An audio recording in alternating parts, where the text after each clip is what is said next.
How's it going? It is Double Rim here, and I'm just going to give a recap of the Warriors-Hawks game. The Warriors lose 110 to 121, and it was a really close game, though, for most of it. There's obviously some runs. It's basketball. It's a game of runs.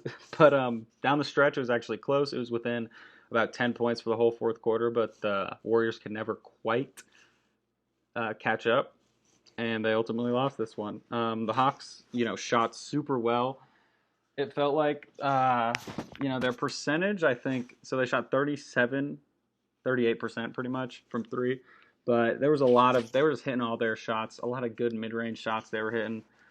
Getting to the paint at will, really exposing the Warriors' lack of interior defense. And it's still mind-blowing how the front office wasn't like, okay, we'll just get a big body. Like, you could have got Bismack Biyombo, who, sure, isn't great, isn't going to, push you over the edge to win a championship or anything, but he can help protect the paint and be a lob threat. And that's pretty much all you need from a modern center. So really mind-boggling stuff by the Warriors front office.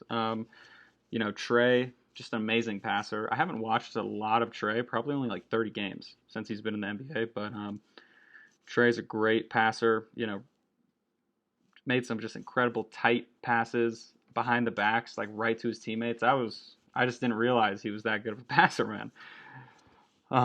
He shot it really well too. Didn't take a lot of unadvised threes like he was more prone to earlier in his career. And just a great game by Trey. Obviously on the defensive end, you got to hide him and he can get exposed. But I was really surprised. Poole was trying to attack him a lot, and Trey was able to hold his own a little bit. Didn't get completely torched.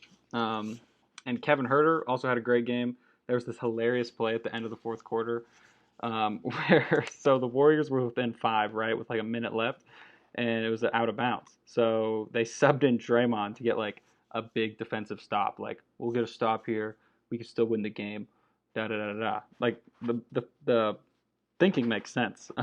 So Carter, starts in the paint, gets a screen from Capella, and Draymond's on Huerter. So Capella sets a screen on Draymond, and Draymond just completely gets stopped. I don't know why the Warriors didn't switch like they always do, but Draymond tries to run around the screen, and he's just way too late, and Kevin Huerter gets a wide open 3 to put the Hawks up 8 with a minute left, and the game's pretty much over at that point. So that was just a pretty funny play. Kevin Huerter did kind of get targeted on defense by Poole a lot. I really thought Huerter was a better defender, but something in the NBA that I always notice, they always attack the American white dudes, and I think I don't know if you've ever played basketball or pickup or anything, this is something you pick up on quick. People try to attack you on the defensive end and try to embarrass you, and I feel like that carries over to the NBA a little bit, where whenever there's a white American, they'll try to target him, and they just the opposing player just has the ultimate confidence that they can get by him. That's just something I always feel like, but just a little funny note. But yeah, Kevin Huerter kind of got exposed on defense a little. Didn't play great on that end, but yeah, on offense, knocking down shots. He was 5 for 12 from 3, so that's always great. And Danilo, man, vintage Danilo game here. He was really looking washed this season. He's just super slow, kind of just put on some weight, it looks like. Not quite that slim or athletic of a body. But he's a super big. That's something earlier in his career I just feel like went under the radar of how tall he is. So he was really using his size to expose mismatches and things of that nature. Also, the Hawks another thing they exposed was the Warriors' lack of interior defense. Man, the Warriors front office is just mind-boggling of why they didn't just get Bismack Biyombo earlier in the season. It's just we'll just get a solid rim protector who can catch lobs. That's literally all they needed, and it's literally their only weakness. And if they could just have a big body to get 6 fouls on Jokic if they play him in the first round, it's going to be funny if Jokic just completely torches them and they lose in the first round because they have no interior size. Plus, when they face the Suns, Ayton will have a fucking field day on him. So there's that aspect too. So it's really surprising. I started out at the beginning of the season thinking the Warriors were going to win the chip. Obviously they started 18-2, which is a crazy start, just a historic start. I mean, the pace of that is like 73 wins. So like, it's just unfortunate how they've really fallen back to earth here. Unfortunate for them, not a lot of the NBA fans who hate the Warriors, but yeah, I think they'll probably lose to that's a tough thing about the West. Like, I feel like Draymond, Steph, and Clay, I trust them more than any trio in the entire West for sure. But at the same time, I don't know. The Suns look pretty good.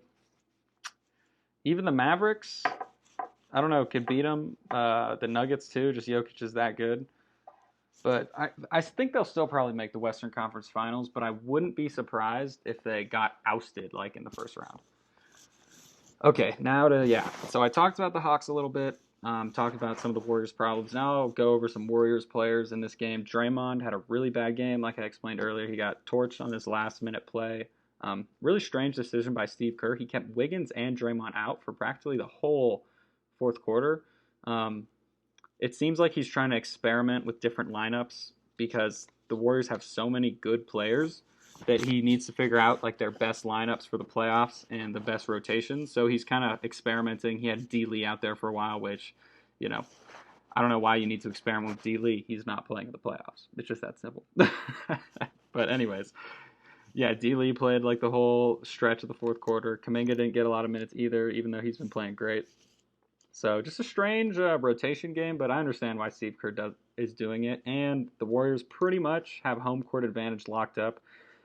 Especially since there's only 8 games left and they're, like a few games ahead of the Jazz. And then they're also, like, there's pretty much no risk of them falling into the play-in. I've heard some people talk about how, the Warriors could fall into the play-in. Well, they'd pretty much have to lose out and the other team would have to win out. And, like, 2-3 teams would have to win out. So it's just not highly likely. But yeah, Draymond had a really tough game. He just came back from injury, but he was kind of looking slow on defense, wasn't really super impactful.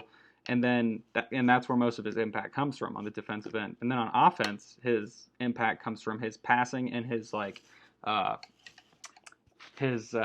floor generalship, right? Like where he points for players to go certain places. Like if you've ever watched the Warriors, you'll see Dre pointing like, move that way, point, go there, blah, blah, blah.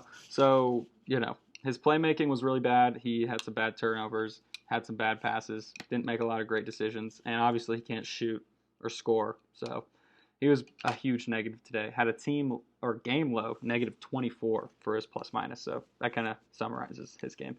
Poole, what can I say, man? Poole is just awesome.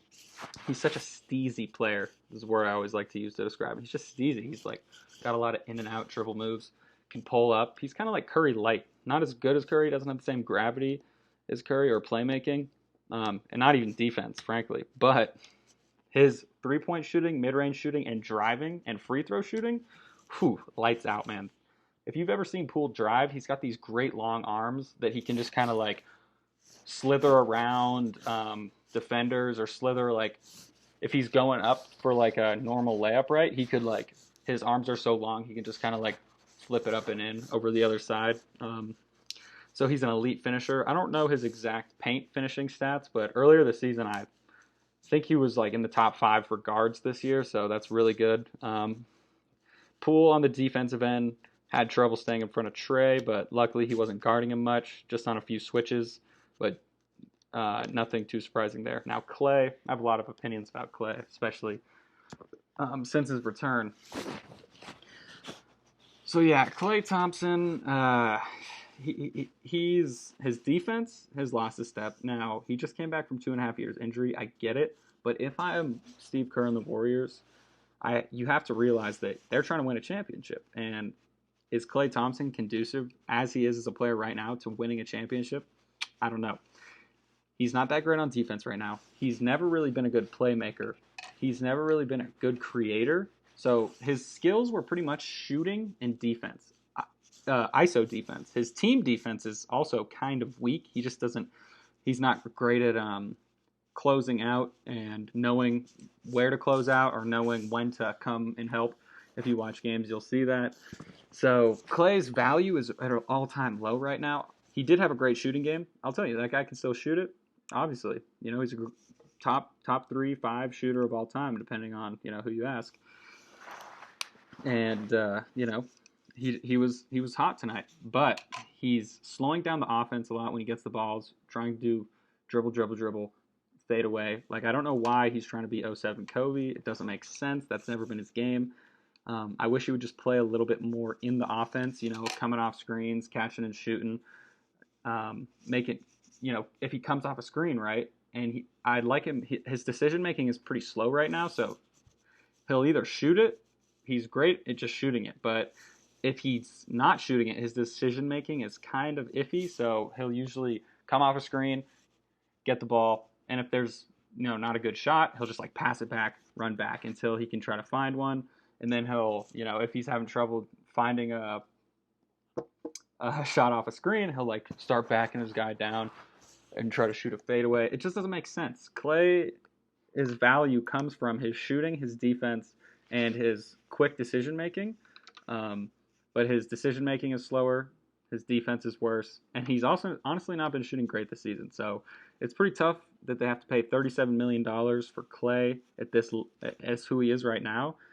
It's tough because you can't really bench him because of his pedigree and what that would do to his confidence. I don't think Steve Kerr should just straight up, stop playing him or anything, but I do think his role should be reduced, and Clay, ideally Clay would say to himself, I'm not playing great.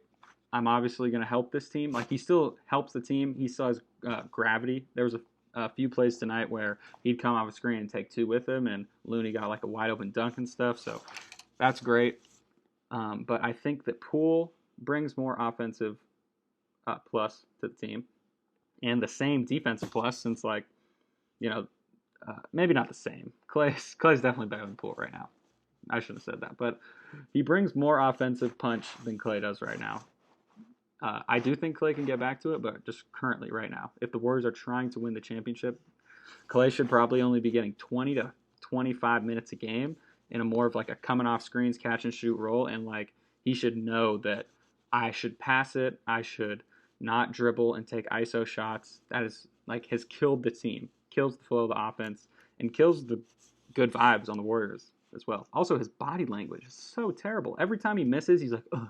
He's like, ugh. Or anytime he's guarding a player, he puts his hand up and Trey made a few threes in his face, or Danilo or whatever, and he'll put a hand in, play good defense, just what you do when you guard a shooter and they'll make it, and he'll just be like, ugh.